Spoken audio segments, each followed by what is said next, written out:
Greetings and good afternoon to all our esteemed panelists. We have got Dr. Muralidhar Kanchi, who is from Narayana Vidyalaya. Welcome, sir. Thank you. Namaskara. And I'm not going into the CVs of all our participants because it will take away my time and our time from the panel. And Dr. P.F. Kotur, sir, he has been a figure throughout South India now. Going to different states, and Dr. Venkatesh GS. Welcome, sir. Namaskar. Ex-DME, and he was part of the advanced research at RGHS. And of course, Dr. Gurdev, sir, among one of our well-known and very, very popular teachers also. So we have a nice mix of panelists here. At least two of them have been in administration for long, and of course, two of you have been part of teaching mainly. And if I can say so, put together, at least it's 130 years of service amongst you, four of you. And I'll put some 27, 28 years from my side. So it is. Actually, especially Dr. Kotur and Dr. Venkatesh, you have interacted with the Medical Council of India and now the National Medical Council. And Dr. Kanchi has been active in the National Board of Examinations. And there has been a lot of interaction at the state level and national level also. So I think this is the right choice of panelists also, which has been taken up by the organizing committee. So I should congratulate them on this aspect. So let me begin with a question to Dr. Kotur, sir. Based on your long career, both as an academician and now as an administrator, sir, this topic that is provided to us, like what makes anesthesiology education and training a challenging Indian scenario? What is special? Why do you think we should be talking about this topic today? Then we like to have our thoughts on challenges we face to educate in anesthesia. Indian scenario is a very if without Indian scenario, you can definitely give the challenges. For Indian scenario is quite heterogeneous. This is what I see. You know, you have got a too good institution wherein everything is ideal, and you have got two bad institutions also. So under such a heterogeneous thing, I don't think anything common to Indian scenario like that. That is one thing I like to be very clear in the beginning. And if we say at large whether it's any the 3 points I want to emphasize on this training of anesthesiology, anesthesia education and workforce training. One is anesthesia is a skill-oriented specialty and essentially involves a skill training. And now that with the establishment of the skill labs as a mandatory requirement of the regulating council, teaching of skills in the simulated environment in a skill lab is no, I don't say it's a challenge. Now it is a thing we have to be well acquainted with. That is one thing I can be in a way you can think as a challenge also for all the teachers have to undergo the faculty development to teach the, because when I said anesthesia is skill-oriented specialty, no other branch of medicine will have so many skill demonstrations to be taught to the trainees. That is one. And the second thing is we all know this no curriculum or training is complete without assessment. Assessment of these skills taught is also quite a challenging thing.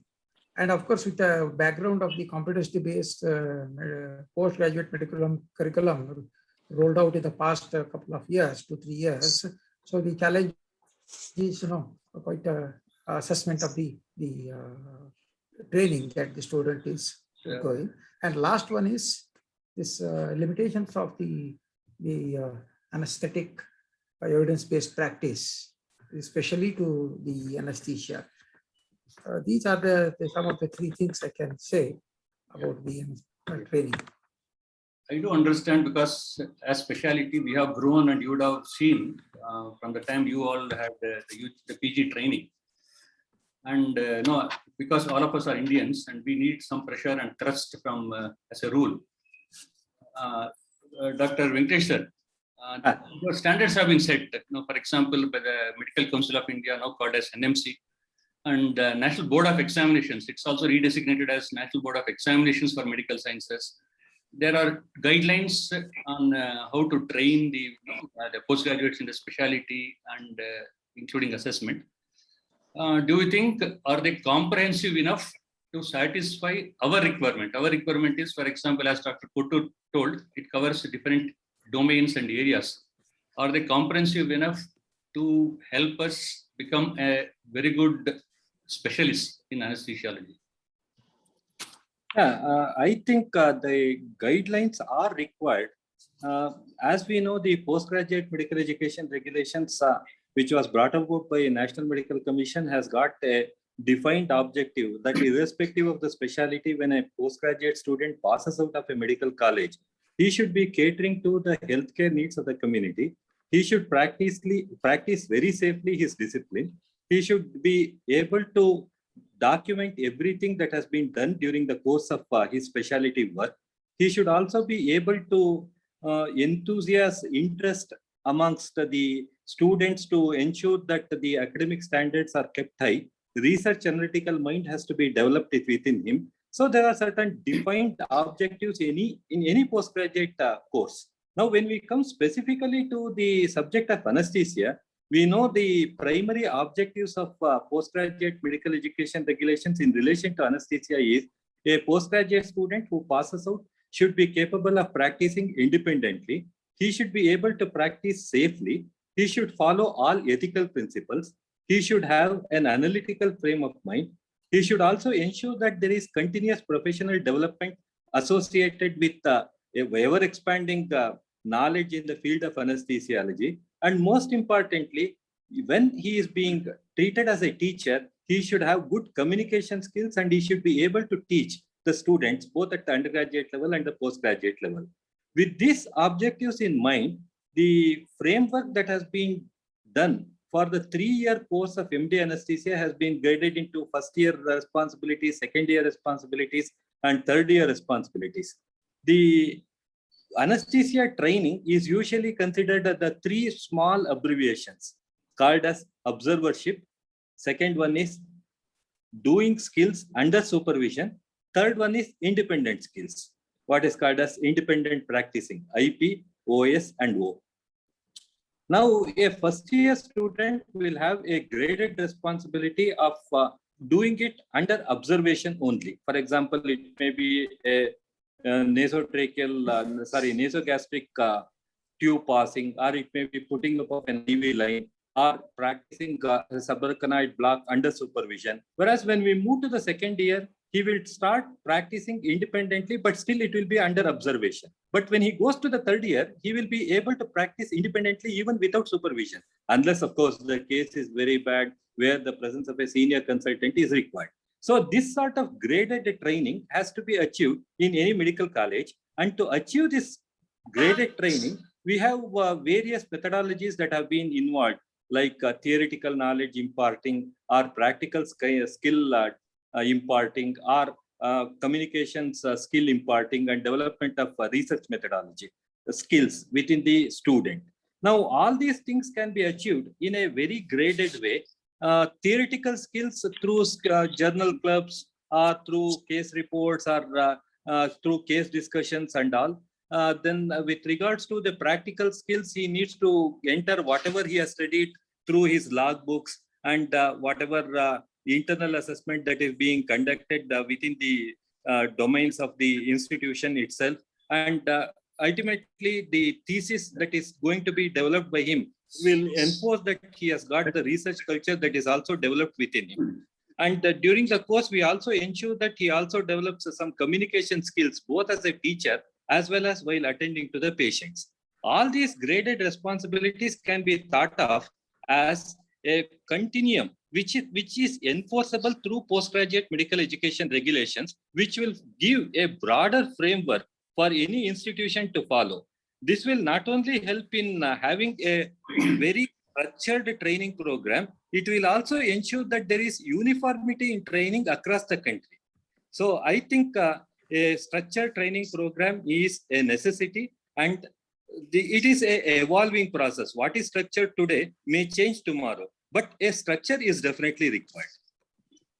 So yes, sir, perfect. The ideas and the planning from the national bodies have been perfect in terms of what has to be done.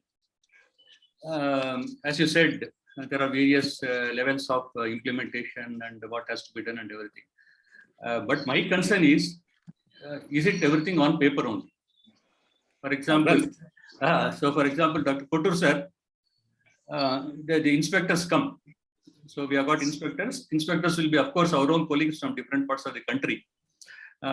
They come and check the infrastructure. They will check the patient input, our OT list, and the facilities there. Are they really helping? Is there a real mandatoriness in terms of following the guidelines, implementing them, practically? And for example, Dr. Venkatesh said everything in an ideal way. So this has to be like this from the student perspective, from the setup perspective. Can you tell me, is it implementable to the extent of 100%? And have you observed that any institution would be able to implement 100% of what is the guideline or recommendation from the national bodies? No, the answer to your question are the so-called assessment and inspections of all these things, infrastructure, etc. The frank answer is no only. Yes, sir. It's see, for having myself, 1 second. Been associated with many of the private medical colleges in rather 2-3 states now. What I can see is that there is a kind of what I can say, best way to put it is, there is a camouflaging, best ways, and camouflaging as regards the clinical material available, camouflaging as regards the equipment, camouflaging as regards the teachers, even everything, everything is a scarcity. And I always compare my state, Karnataka, with the other states. And I'm very honest enough to say that these other states where I'm working, the number of PG sheets and all, amazing, you cannot imagine. I was working in an institute, for example, Belgaum KLU, which is almost 70 years old now. And the number of PG sheets, when I was heading the department, I was struggling. Now here, the thing is, there is nothing, and the number of PG sheets is so much in dozens. That's one thing I can this. And another thing, important point is, there is been a lot of subjectivity amongst the inspectors. See, one inspector, honest to the core, he knows his job, does the job honestly. That is one good thing, welcome. But many of the inspectors whom I have seen, so many inspection in many subjects, they don't have any kind of a training, and they just come mature. They come, and what job they do is a very, very best. It's almost to be condemned, like So this is the way of life over here. And who is right, who is wrong is not an issue. But things are hopeless, beyond control. Under such a circumstances with a background, how can you expect the quality of the anesthetist you are producing or bringing out is improved in due course of time? It's a really big question. And when you realize that, you'll be really in a dilemma as what is happening, and you are a party for it, So there are some aspects related to the guidelines. I mean, the way the national bodies try to control and implement. I will have a different question for that. We'll shoot back to the student aspect here. Basically, this has been what we have discussed initially with you and Dr. Venkatesh were related to overall administration and overall controls and guidelines. And now to Dr. Gurudev sir. For example, you have been an active teacher, at least from 1990 now almost. At least one aspect we think is that has progressed nicely is the Medical Council of India introduced the basically competency-based training. So it has been implemented stage-wise in the UG also, and just 2 years ago. And they have given it for the PG examinations, PG training also. In fact, RGHS also streamlined. I was part of the board. So we were given that. I should thank RGHS. They gave us the liberty to us as specialists in the postgraduate board to refine and update and go beyond what has been given by the National Medical Council. Okay, we had a team and we did do some lot of research. I got members from across the country and from bigger institutions also. So we were able to update it, not just loading things. We thought we had streamlined it better. With respect to, therefore, our specialty, if you have gone through the CBMC, you think again the way we implement it, just like the question I put to Dr. Kotur sir, will we be able to implement everything in terms of what is given in that recommendations from the NMC sir? Yeah, one thing is, no doubt this. This one, Dr. Gurudhan sir, I will have his opinion first, then I'll come back with that.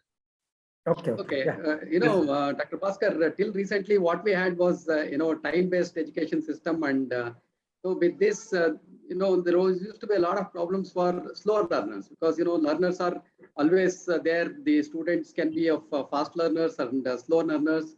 So for slow learners, this time-based medical education system was a real problem. So once the NMC has introduced this in 2019, has implemented the medical education system, especially the competence-based medical education system, I think it is going to work, and then it is definitely quite practical. And especially for why it has been introduced, I feel that our graduates can be on par with any international medical graduates and any international medical universities. And especially for UGs, now more anesthesia subject has been introduced for them. So they'll be learning more anesthesia subject as such, and they'll have more interest in anesthesia when probably they pass out. The other thing regarding the UGs is that the elective subject posting is also there. So many of the UGs may select the anesthesia as an elective subject, and they can do, I think, about 2 to 3 weeks of these elective postings they can have under in the anesthesia department. So once they do it, probably they get more interested, and probably they may take up anesthesia as a postgraduate subject. So as far as the postgraduates are concerned, there are, as Dr. Venkatesh was discussing, there are about 6 domains under which these postgraduates are will have to become proficient. So like, the medical knowledge, patient care, system-based practice, practice-based learning, and, the improvement, interpersonal communication skills, professionalism. So all these have got, again, sub-competencies, and there are milestones for each of these sub-competencies. About, I think in anesthesia, there are about 48 sub-competency milestones are there. So maybe in the beginning, for any teacher, it may be very difficult, but it all depends on how the teacher will go for it and, accept it. And once he accepts it, and then, he can teach the students, and he can make these students to learn and then reach these milestones. So that is what is very important. And for anything that is implemented, new things, so it will have its own teething problems. And, again, NMC, especially many of these objectives has not been specified by the NMC as far as the anesthesia is concerned, or any subject is concerned. So we'll have to prepare all these. It is implemented by the the universities and then concerned colleges also. So there is always a teething problem is that once the groundwork is done, probably everything will be practical. So it may take some time, probably another 1 or 2 years. So everything will become okay. That's what I feel. Yeah, you feel it's good, basically. Yeah, definitely it is very good. I have gone through, yes, and it is fantastic. Only thing is our teachers have to be more dedicated. We That should is what become is more dedicated. Yeah, Sir, yeah, Kotur that sir, is you what wanted is to add really there? Yeah. One Yes, thing sir. is, the competency-based curriculum is rolled out, but both at the UG level, PG level. If we have gone through the UG level, subject-wise, wonderful work has been done and already presented to the teachers and the medical colleges. Each of the subjects, subject competencies, numbering 200, 300, those things have been done. Then what is the best teaching method? What is the domain? Does it belong to? All that work is done. You can expect some streamlining or the best outcome out of it. As regards the PGs, it has stopped. We don't have the subject competencies or interestable professional activities, neither milestones for each of the EPAs. Those have been left open. Again, various universities, various medical colleges, various kinds of teachers. Again, we are giving a way for heterogeneity in this, both in the entrustable professional activities as well as the assessment of the milestones, those kind of things. So, but one fundamental question I'm trying to ask in many of the platforms, it is this a competency-based curriculum, whether it be it at the UG level or a PG level, is it evidence-based? Do we have enough scientific studies to say that the product coming out of competency-based curriculum is better than the one of the traditional curriculum? The answer is definite no. There is no scientific study. It has been implemented in Canada first, later abroad, later on ACG and EU. That's a different issue. But as it stands on today, this outcome-based curriculum that has been rolled out by MCI is based on, of course, with a good intent of improving the quality, fine. But it is based on the opinions of the senior faculty members, taking needs of the society. This has been done. But we have to still wait, finger crossed, as what kind of a product will come out of these competency-based curriculum, then compare it with where all the products of old curriculum, compare whether this new product is better or not. This is a real truth, but nobody wants to accept, oh, something new outcome-based curriculum as it is going to do some magic. Nothing of that kind is going to happen. And we are all teachers, we have always say, we are teaching the curriculum tomorrow for professionals we're using yesterday's. But that is what is happening. Yeah, in fact, I think all of us will be happy if it indeed succeeds and we have got a better output in terms of the resources, like human resources from anesthesiology. And one thing we have to accept is the National Board of Examination was basically more streamlined, because we have got too many universities, too many medical colleges and the National Medical Council. And till a few years ago, the National Board of Examination was able to manage a limited number of institutions with limited number of admissions and all. But due to possibly reasons, which I think Dr. Muralidhar will also talk, there is a overall feeling that the standards of training and what was imported from NBE side till about 10 years ago. In fact, people were, when you meant 20 years, 30 years before and all, DNB was recognized in Western countries than the MDs which were recognized by the Medical Council of India. So that was the level of the status of DNB. But recently, in at least last 7 to 8 years, there have been a lot of discussion, of course, in our circles, educational circles, that there has been some dilution in the system. Is it to do with the dilution of the standards itself from the board, or is it in terms of implementation of the standards? Sir. Thank you, Bhaskar, for involving me in this stimulating discussion. Thank you, sir. Frankly, I don't think that there has been a dilution. The standards of the National Board of Examination remains very high. I say that with confidence because of the following reasons. As far as infrastructure and faculty is concerned, the equipment is of a high standard. High-end procedures are being done, be it a heart transplant, lung transplant, or robotic surgery. Faculty is well trained, most of them from abroad, who have brought the technology and know-how from other countries. And from the student point of view, there is adequate monitoring of the students because they call it as FAT, that is formative assessment, is done every year.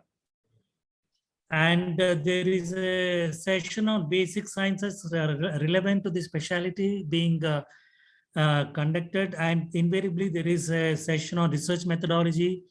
And in the last couple of years, especially during the COVID season, National Board itself has initiated webinars, not only in anesthesia, but also in all other specialties. And we have a association called ANBI, that is Association of National Board Accredited Institutions, which is representing the problems of the institution of the National Board in a very friendly manner, amicable manner, and then sorting out the problems. And I think that the teaching methods have improved. And even the annual departments have annual review with faculty updates and updates on caseloads, whether the same caseload is there or not. And National Board does not have any part-time faculty, so that the faculty is totally dedicated to that particular institution, and the faculty is expected to contribute to teaching activities.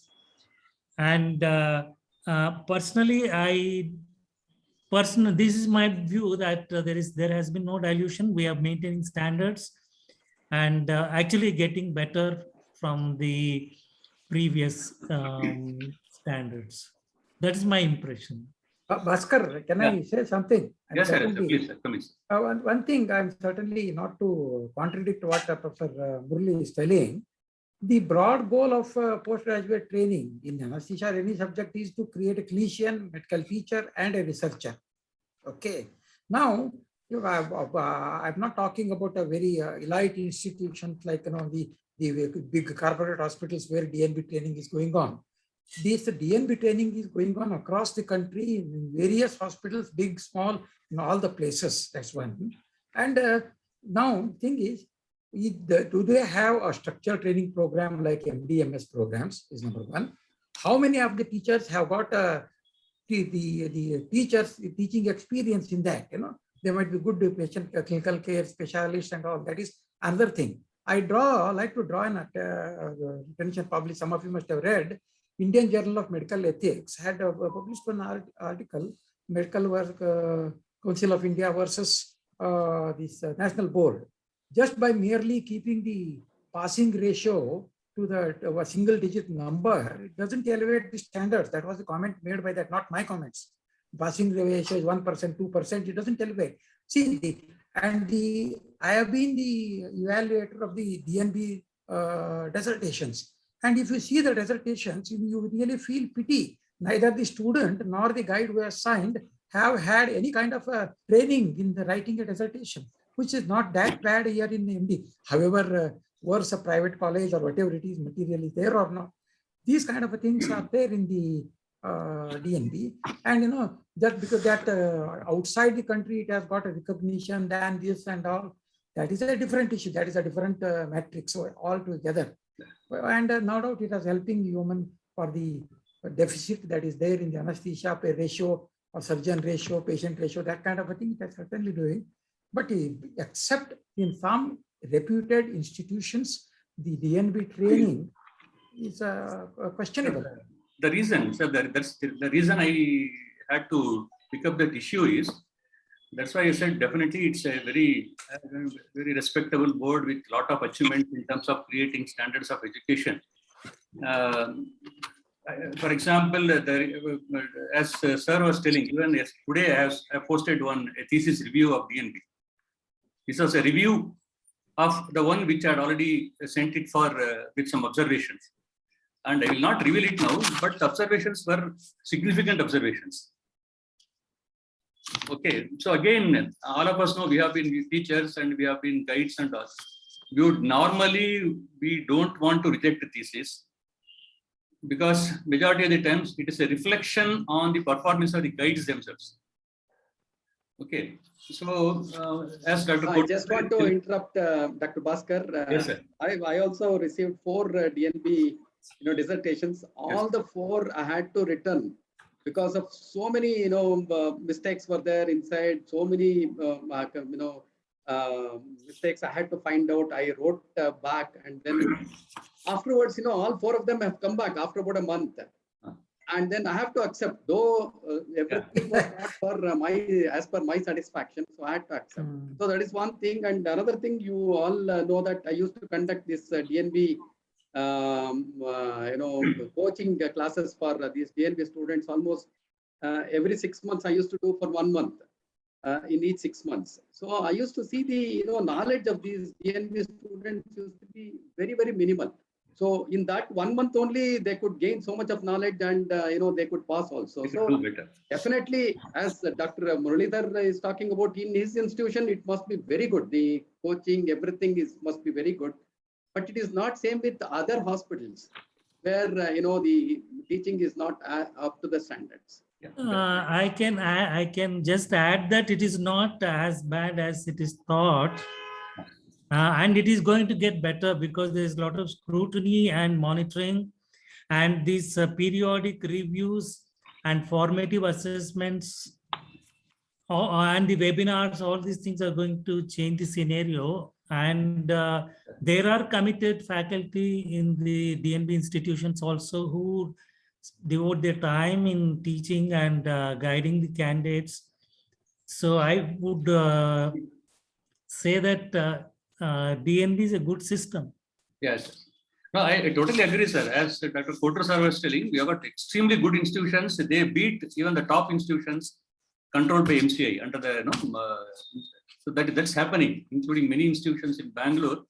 The reason again is, for example, when I go as an inspector, I have found many deficiencies which are probably not being adequately taken care of by the board. And already some students have been allowed to be entered. They are allowed to take examinations, and they have been found to be struggling. So that's the reason I just brought it up. No longer. It is there are a lot of scrutiny is there.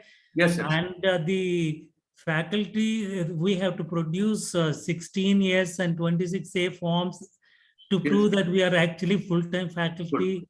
And we had one faculty member who was part-time because of his or her personal reasons, but because that person was being paid less, they said that we cannot consider this faculty as a teacher. Okay. Because we doubt whether it's full-time or part-time, but that person was actually committed to teaching, and such instances are also there. Yeah. Now, I do agree, sir. Even the administrators are more receptive now. I think some of the communications are outsourced, and it has become more streamlined now. So that's in fact, Yes, not to say that our own university, we have a lot of problems, Venkatesh sir, including the thesis Dr. part. Bhaskar, I just wanted to ask Yes, you, sir. I just wanted to add a few things here. Yes, sir. Well, DNB is a well-recognized course. It is considered on par with MD and MS. Yes. With whatever little experience I have, if I compare the primary candidates of DNB with secondary candidates of DNB, the training and that is imparted in the primary, in the secondary candidates to their diploma course, and then they come for DNB, their performance is far better compared to Yes. the primary candidates. Again, highlighting the point told by Professor Kotur, that because of their earlier training in a medical college institutions where teachers are trying to give a structured training program, maybe the secondary DNB candidates are doing better. But nevertheless, DNB is a welcome move where there is a shortage of specialists across the country. We need to go ahead with this DNB program. But my only request to Muralidhar sir is to ensure that the teachers are also appropriately trained to teach the people. They are very good at clinical skills, as Professor Kotur sir said. But teaching is a different domain. And if they also get trained in this, definitely it's a very welcome move, I feel. That's what I agree with that, but we have good teachers. There's absolutely no doubt about it. And most of our candidates, they've gone abroad and they're doing very well. As a clinicians, they are extremely well, sir. They do, especially the secondary DNB candidates. No, No, even as the far as primary training also, is concerned. primary also, they are doing very well. I Oh, would not nice, like nice. to argue on this point, but yes, sir. No, the overall, sir, there is some thinking in the government of India. Of course, Dr. Venkatesh would also know that we want to improve, the government wants to improve the ratio of anesthesiologists to the patients. right. Government is in a hurry. Government has increased the number of PG seats for MD, and it has also increased the national board examinations role also. So as Dr. Gurudutt was talking about the CBM, so similarly, I think it's a matter of another 3 to 4 years when everything will fall into place, and all the institutions would be definitely able to produce good quality education and output also. That's the most important part. But one thing I found was the requirement of staff in terms of, for example, a regular DNB seat. Sir, Dr. Kotur sir, you can also come in. And even for the MD candidates, MD allotments, when letter of permission is granted to start MD courses, there has been dilution in the staff requirement. So this is it just to accommodate more number of PGs and more institutions to be allowed to start the PG students? Is it worth doing so? Is it Now, only thing what I have noticed, what you are calling is that a dilution is relaxation in the teacher-student ratio, I think. It used to be 1:1 when we were all PGs. Now it became 1:2, now it is 1:3. Do you think that that is a dilution? I don't think. Otherwise, the rest all requirements, etc., are more streamlined and the same. That my opinion, absolutely, there has not been any dilution as regards the offering of the MD training program earlier and now. I really, Bhaskar, what do you think? What makes you to think that it is diluted? Yes, sir. My thought, for example, just moments ago, we were talking about the research and the thesis work being done.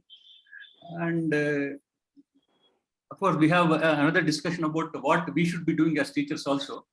So you imagine one professor guiding 3 postgraduates. It's also related to the infrastructure and the patient input to the institution and all. So that's another matter of where there is a lack in many institutions. And in terms of, yes, sir. So that is there, Venkatesh, sir. So that is one aspect. And especially in anesthesia, we are all dependent upon other specialties whenever we want to choose the topics for the research for the postgraduates. And when we talk about the quality of research as reflected by the thesis or the dissertation which you are reviewing, my apprehension is the quality of research would come down, the teaching would come down based upon this dilution of course, I don't want to call it as dilution now that Dr. Kotur sir has given his opinion, the allowing 3 candidates per 1 professor, then again associate professor 2, and any assistant professor beyond 5 years of experience in anesthesia is also given 1 seat of MD. Yeah. So do you think it is a streamlined option or is it a dilution, sir, Dr. Venkatesh? Well, it's rather a tricky question to answer, but my opinion about that is, as and when there is a senior faculty who has got wide years of experience, wide clinical knowledge, he should be capable of guiding more than 1 student. There is no doubt about that.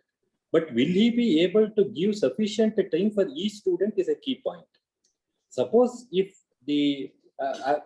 all of us know that the working force in any department is the senior assistants and the assistant professors. Associate professors are there to take the responsibility of the unit system if it is prevailing. If not, a floor-wise distribution will be taken care of them. And the professors are expected to give more of academic orientation to the students, and only in very difficult cases do they go ahead inside the OT. Such being the case, when they are more inclined towards academics, I think they will have more time to guide more students based on the years of experience they have.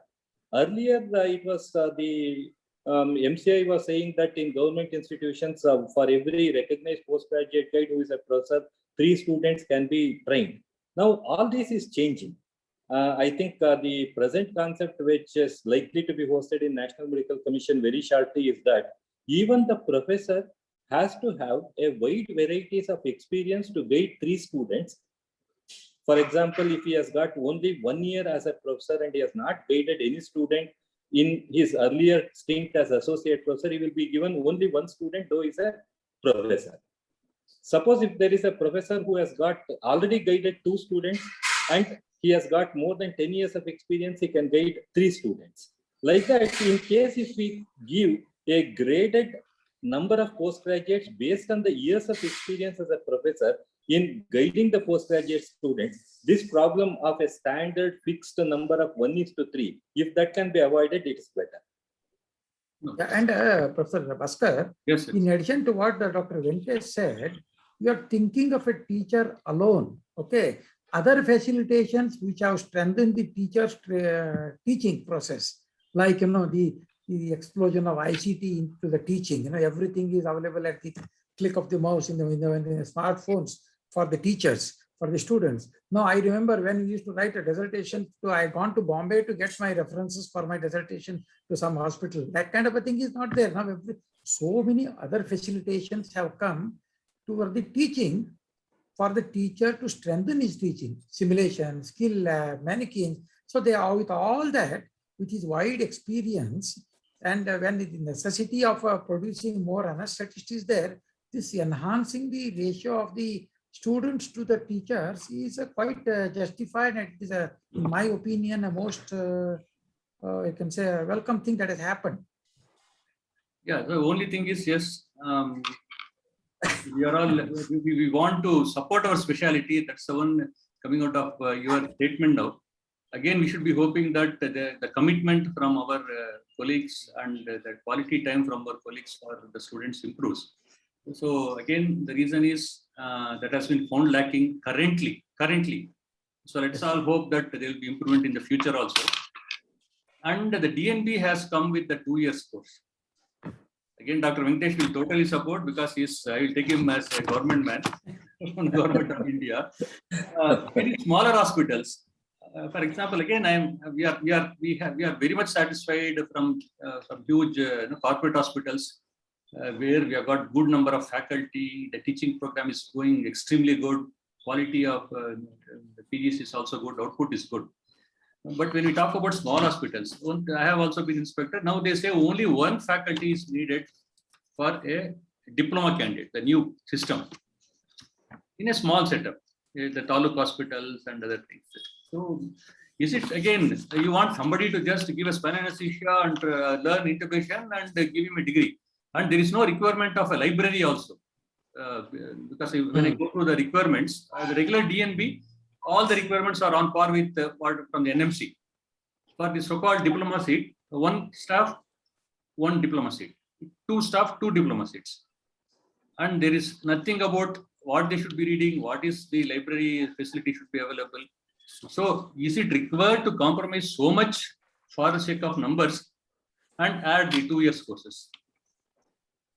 Well, my definitive answer for this question is no, we should not dilute the standards. See, I mean, if I am right, the National Medical Commission is in the process of abolishing diploma courses in all clinical specialties. We are phasing out diplomas because neither they are teachers nor they are full-fledged postgraduate holders. So we are actually planning to phase out the diploma courses. Now, these diploma holders, they are required to some extent to serve in taluka level and the district hospitals where there are shortage of specialists. But that doesn't mean to say that they can get away with only clinical training without any adequate theoretical backup. There is a definite requirement of a structured training program, though it is of 2 years, even for these candidates, to ensure that they are well equipped to deal with the patient when they come out of this scheme. So some are mandatory, some are, well-meaning actions by the government of India. So let us see how the field progresses with respect to those decisions.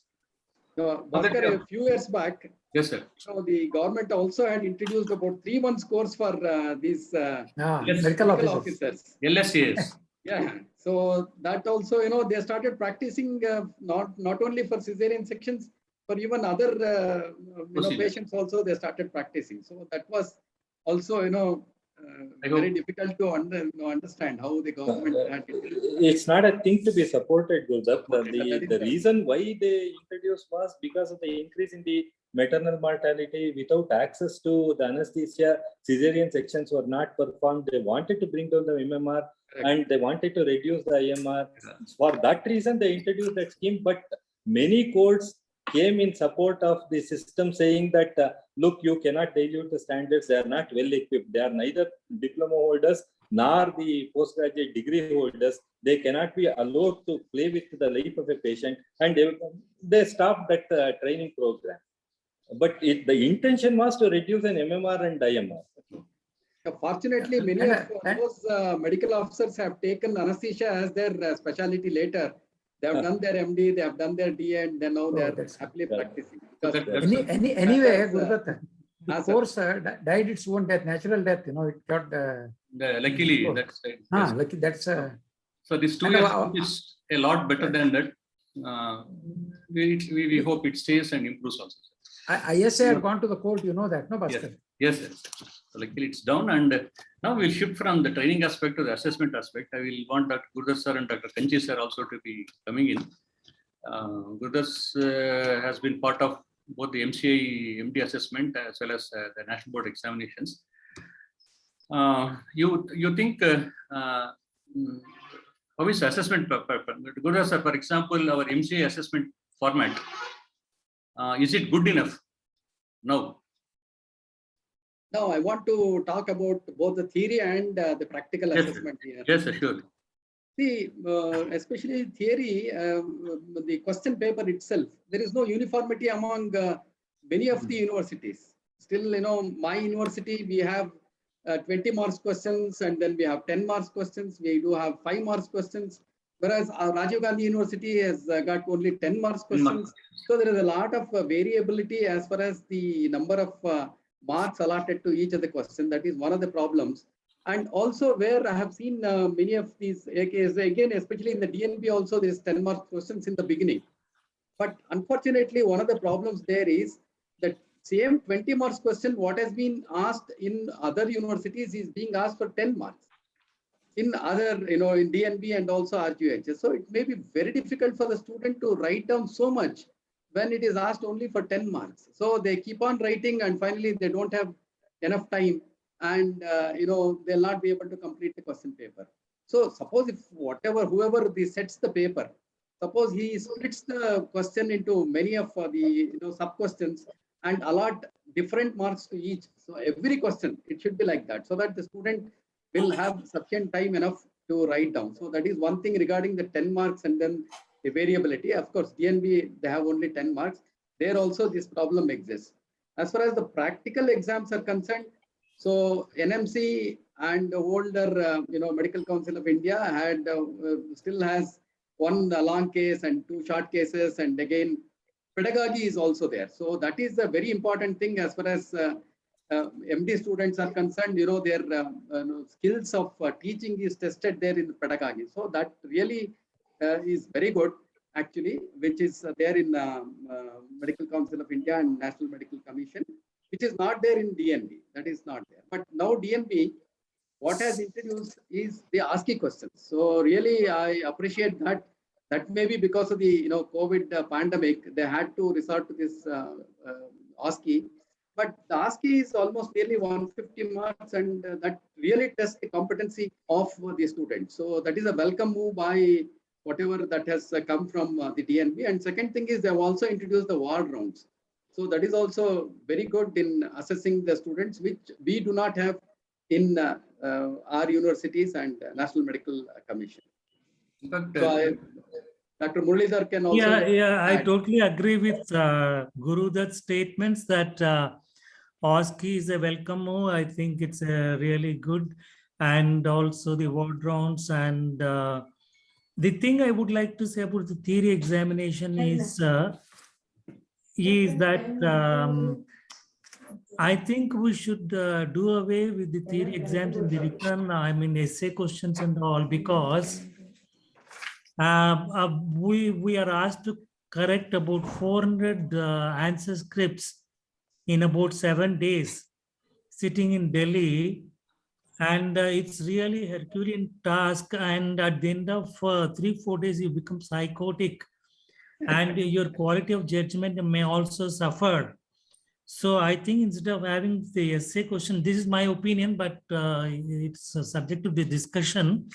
I think that we should have just multiple choice questions which can be easily corrected by computer, and then you subject these candidates to thorough scrutiny using in the practical examination when they pass the written test in the form of multiple choice question. That is my suggestion. And the internally also there has to be some sort of assessment on a routine basis, because the usually student keep the study just before the examination and does not do a regular study on a daily basis.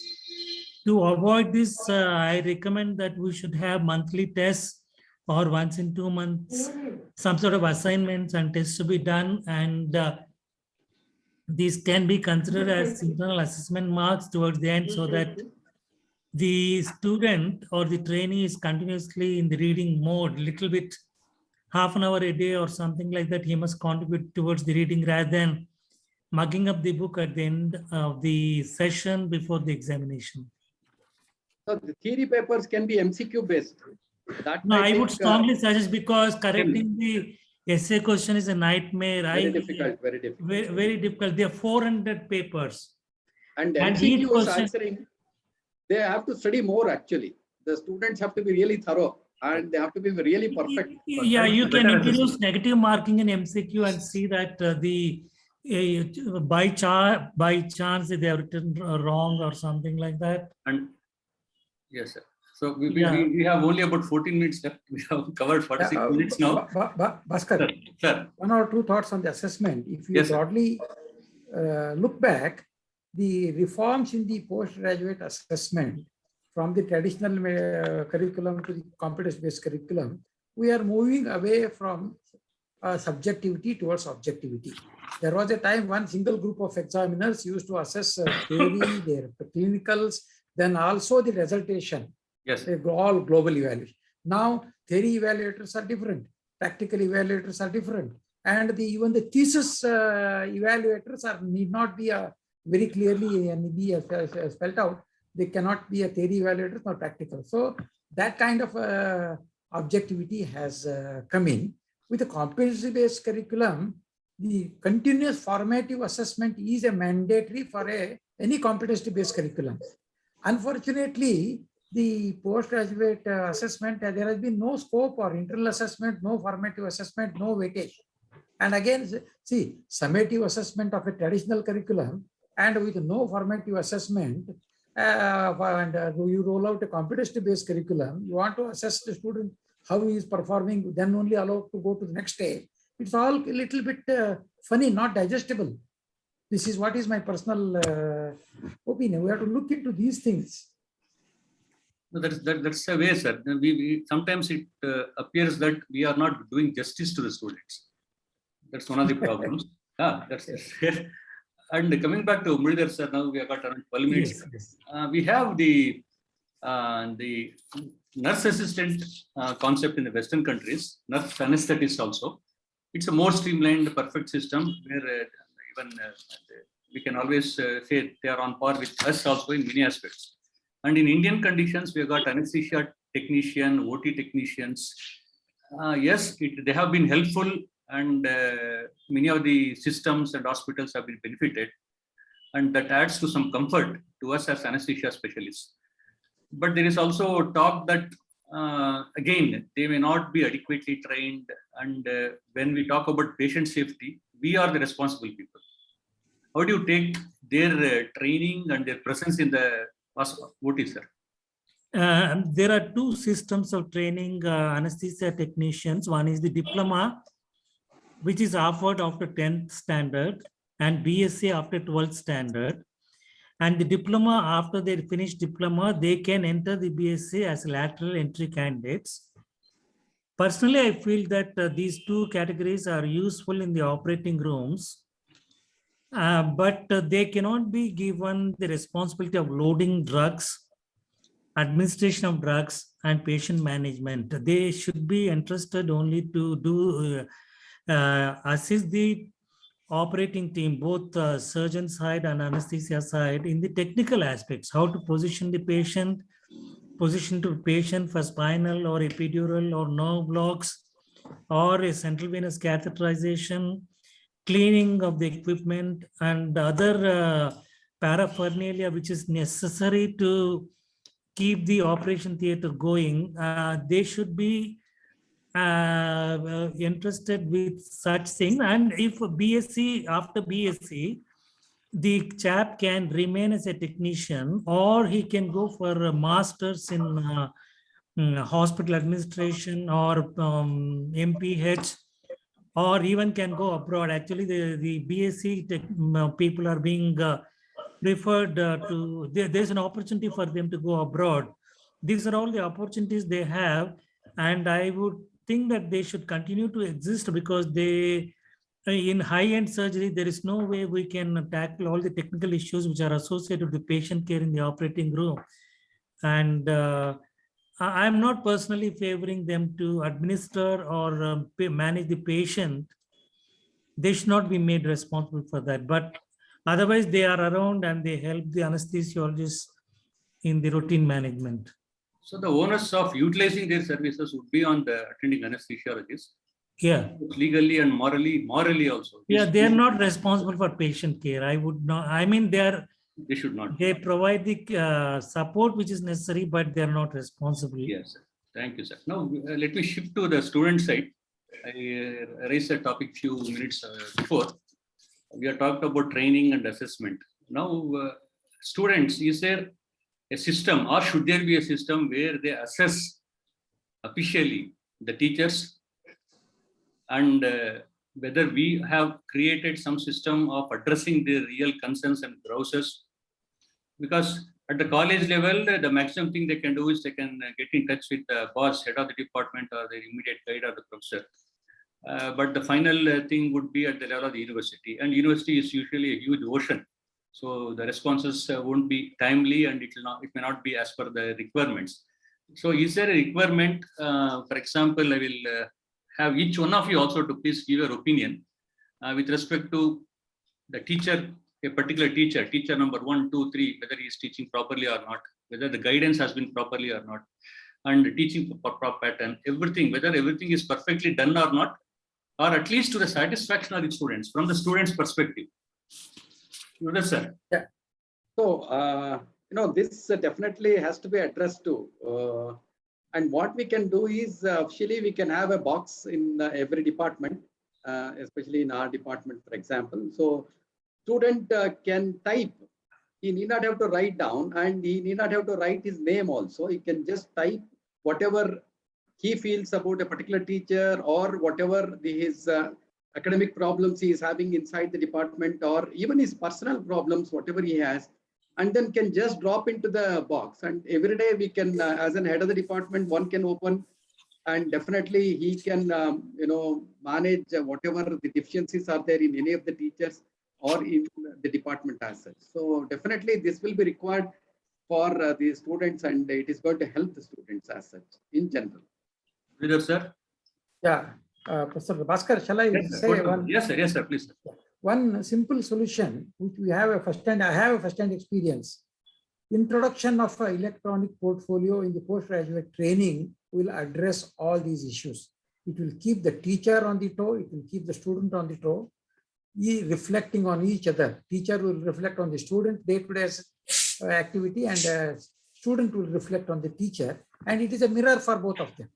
So if I have, I said, experience of in 2 colleges, one in Madras and one here in Pondicherry, we have presently introduced electronic portfolio system wherein it's working fine. And it is you can make a use of, you can monitor, you can mentor, you can monitor theory class, you can monitor journal club, you can monitor mortality meeting, you can monitor dissertation, everything is the click of the mouse. That's one simple solution I can say that. I respect what Professor Gurgat is telling, taking a feedback and all, fine. But there might be some kind of bias. It could be an official system itself, as you are telling. Yes. An officially approved system. Venkatesh sir, can it be? Yeah, we have what is called as a learning management system, which incorporates whatever Professor Puttu sir and Gurdat sir spoke about, where feedback from the students with regards to the ability of the teacher to convincingly tell them either in the theoretical classes or in the practical classes is recorded, and that is used as a feedback for the teacher's improvement. It's a welcome move. Yes. Yeah. Sir. Yeah, the idea of having a box with anonymity built in looks to be good to me, but the National Board is in the process of introducing e-logbooks. The candidate has to enter the daily activities in the logbook electronically and send it to the guide or the HOD, who in turn checks the contents and then uploads into the central server, so that it becomes a permanent record of the students' activity. And the feedback from the students also must be taken to be able to see how well a teacher is performing. Absolutely essential to be able to take this step ahead of the, take one step ahead. That is essential, I would think. Should So. also be, a mandatory consideration when, particular faculty is due for promotions and career advancement. Yes.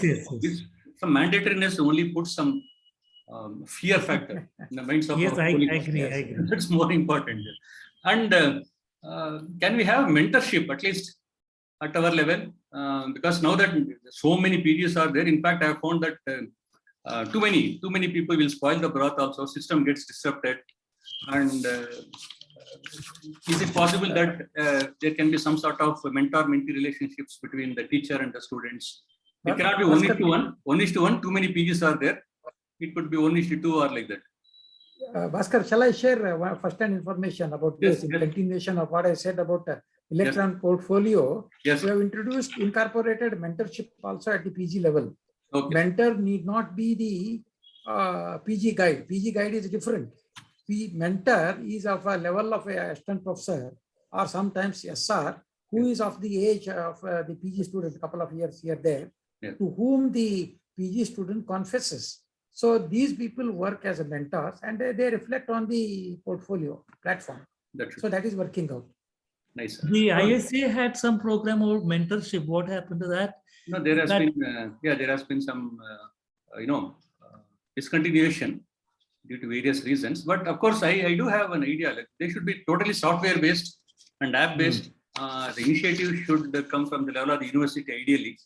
And of course, as Dr. Kotur sir is telling, some of the deemed to be universities are always at liberty to do, and they are doing good also, sir.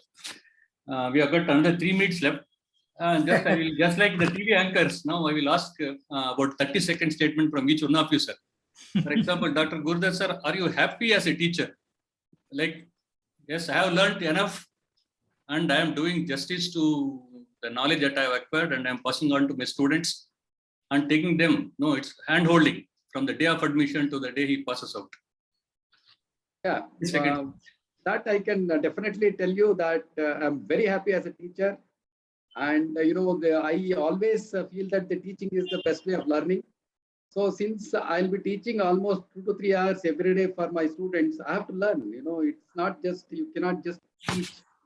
Only by learning only you can teach. So I have to update myself. So that's how, I really enjoy teaching and, I am very happy as a teacher. Murli sir? Yeah, I have the same feeling. I would like to spend half the time teaching, half the time in the clinical area, so that I don't lose the reality when I teach. That is the only purpose of my going to the theater, at least up to the lunchtime in the operating room. And I believe that learning, teaching, and earning, all the three are interconnected. So one does not go without the other. So when you want to earn, you have to learn. When you learn, you better teach also, because teaching is a way of learning. Yeah. That's what I think. Yes, sir. So nice. In fact, the last part you told, I deliberately did not include into today's discussion about earning aspect. When you talk about anesthesia, resource management, that would also actually come into the picture. I could not add it, it was there in the back of my mind. But yes, it is important consideration as a recognition of the specialty long term. And of course, Dr. Kotur sir and Dr. Venkatesh have been extremely popular academicians before they shifted toward the administration side. Not that it has lessened. The only thing is they have become more proficient in administration. What I have a question is in the last 45 seconds is, would you be happy to go back as full-time academicians now, sir? Dr. Venkatesh and Kotur. Yeah. Venkatesh, you like to add? Or you see, Sir, one you thing speak. is going back happens only when you are totally severed your relation. So even though I have resorted to a full-time administration for the past more than 1.5 decades, my umbilical cord with the teaching continues to be there. Whenever by the opportunity will go, the teaching you cannot compare. But one thing I can tell is, with a rich, firm foundation of a teaching of such a long period, if you resort to the administration, you will be able to do better to the fraternity than if you were only in the teaching. This is what is my personal experience. No, that, sir, Venkatesh sir. Yeah, I totally echo the sentiments expressed by Professor Kotur, sir. Only one thing to tell you honestly, as an administrator, if you are in touch with academics, it's easy to shift over. Well, in my case, I totally got involved with administration. Well, I haven't really kept myself professionally updated with regards to the recent advances. But if the time permits and if the brain permits, I would be willing to go back as a teacher. It's just a matter of probably, no, sir, shift over will be re-oiling. That's all. Again, the engine will run full steam. That is there. It's a matter of few months. Venkatesh, it is not at all difficult. Yeah, sir. He has got a memory, it's whatever he has read probably 20 years back, he can reproduce even now. Yes, exactly. For him, absolutely no Probably, problem. yeah, that's related to my next question also. Because I addressed to Dr. Kanchi Muralidhar and Dr. Gurdar sir. So when you had taken up the PG, again, it was a matter of just having to about 3 textbooks. Yes. So something like Prince Roberts or Gray Nunnating and Miller and basically our Miller was not there. Miller also was not there. So- Davidson. Wiley was the text. Wiley. And, And would you be happy? Yes, sir. No, now again option. These are all. Would you want to be a student now? Because in the current times. See, I will answer first because I am a student all the time. I would like to be a student till my last breath. I would like to continue to read and teach, and with involvement with clinical areas too. I would like to be a student all through my life. Thank you so much. The reason, no, sir. The reason is in the present context, in terms of the so-called. Acha, Yes, you are going Yes. to lessen Yes, my sir. age. Lessen Yes, my sir. age. I'll become Yes, a sir. student. Imagine you're just gone in as a PG, and you've got the past experience of being a PG. That's a very nice question. I would like to. I don't mind being a student at all. Okay. Because I have lots to do now. So many books, so many webinars, That's the so many online material, so many things are there. I think I would like to enjoy that. Yes, Gurudar sir. Yeah, I fully agree with Dr. Muralidhar because now so much material is there to read it. Really, now we are just going through all these material. We are enjoying so much. Suppose I am just pushed on to become a student again and start doing my MD, going back about 20 years again in my age, or 30 years for that matter, more than 30 years.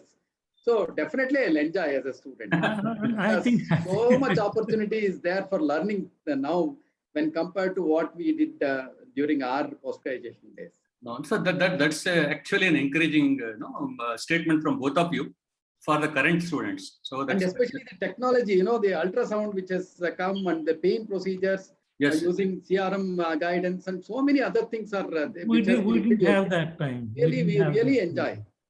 So what is conveyed by a statement from both of you is for the students now, yes, they are enjoying, they are going to enjoy whatever they, for example, your generation never had all those facilities. Things have fallen into place and it's a good way to end our program today. Can I say Actually, something? less than, Yes, sir. One what- comment. when we were students. The thing is, whatever we learned, the new technologies which we have learned ourselves by applying the technology and correcting ourselves when and as and when the mistakes happen. But the current generation, we are passing on the technological skills, what we have learned, and they pick it up like within few days, where we have struggled for 5 years or 10 years to get some skill, technologically Yes. speaking. So Yeah. that advantage is there for the current generation. That is true, sir. So thank you, sir. We have, I think, reached about 65 minutes of discussion. It was extremely interesting, and we never knew that. I think that 65 minutes passed just like that. Yes, yes. It's quite a short time to discuss about such a huge,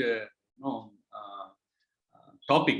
It's not a topic. It's a huge chapter to discuss about, and especially the COVID times. We didn't touch upon the COVID times and education and training. Definitely, there have been an explosion in terms of online teaching, and boys have got benefited because of this. and we have also participated in more and more programs. We have been forced to attend.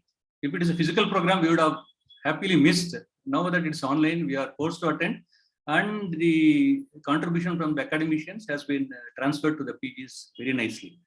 So I think we have covered the PG education, the NMCs, and the national board's role, and the way the responsibility of the teaching community, the way the research has to be taken up, the requirement of data management, the requirement of managing the students' interest from the students' perspective. That also has been discussed in detail. Thanks for your extremely useful input, sir. I would convey thanks from my side as a moderator, and of course from the organizing committee, for having spared your precious time to participate in today's program. Thank you very much. Thank you. Thank you, sir. Thank you.